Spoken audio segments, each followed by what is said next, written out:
अंधी माँ। एक कस्बे में एक विधवा अंधी औरत रहती थी। उसका एक बेटा था जिसके पालन पोषण की सारी जिम्मेदारी उसके कंधों पर थी। वह अपने बेटे को पढ़ा लिखाकर एक बहुत बड़ा आदमी बनाना चाहती थी। इसलिए उसने उसका दाखिला कस्बे के सबसे अच्छे स्कूल में किया। वह दिन रात मेहनत करती ताकि बेटे की स्कूल की फीस दे सके। लड़के के स्कूल के बच्चे उसकी माँ के बारे में जानते थे। वे सब उसे अंधी का बेटा कहकर चिढ़ाते थे। लड़का इससे बहुत परेशान था। उसे अपनी माँ पर शर्म आने लगी थी। वह उसके साथ कहीं भी आने जाने से कतराने लगा था।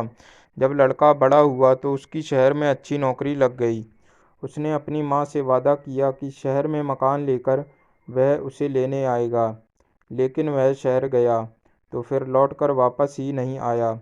उसकी अंधी माँ उसका इंतजार करती रह गई। कई महीने बीत गए। लड़के की कोई खबर नहीं आई।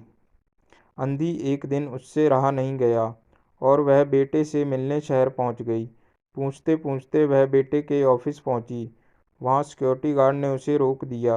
अंधी औरत ने गार्ड को अपने बेटे का नाम बताया और बोली कि उससे जाकर कह दो कि गांव से कोई मिलने आया है। गार्ड ने जाकर उसके बेटे को बताया। बेटे ने ऑफिस की खिड़की से देखा तो उसे अपनी माँ गेट के बाहर खड़ी नजर आई। वह ऑफिस में सबके सामने अपनी माँ की वजह से शर्मिंदा नहीं होना चाहता था। उसने कहला दिया कि वह ऑफिस में नहीं है। अंधी औरत वहाँ से चली गई। शाम को वह लड़का ऑफिस से घर जाने के लिए निकला। रास्ते में एक जगह काफ़ी भीड़ जमा थी। वह अपनी गाड़ी रोककर भीड़ के पास पहुंचा और तो बीच सड़क में अपनी माँ को मरा पाया।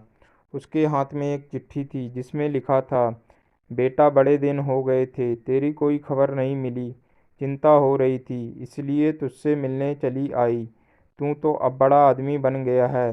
तुझसे मिलना अब शायद मुझ गरीब की किस्मत में नहीं, लेकिन मैं बहुत खुश हूँ तेरे लिए। तूने अपना ही नहीं मेरा सपना भी पूरा किया। मलाल है कि तेरी तरक्की नहीं देख सकती।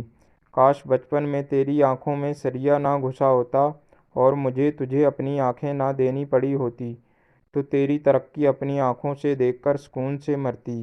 तेरी अंधी माँ। यह पढ़कर लड़का फूट फूट कर रोने लगा। जिस अंधी पर उसे शर्म आती थी उसने उसके लिए कितना बड़ा बलिदान किया था। वह आत्मग्लानि से भर उठा और जिंदगी भर खुद को माफ़ नहीं कर पाया।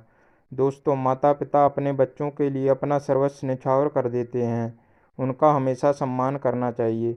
अगर कहानी अच्छी लगी हो तो कहानी को लाइक करें और चैनल को सब्सक्राइब करें।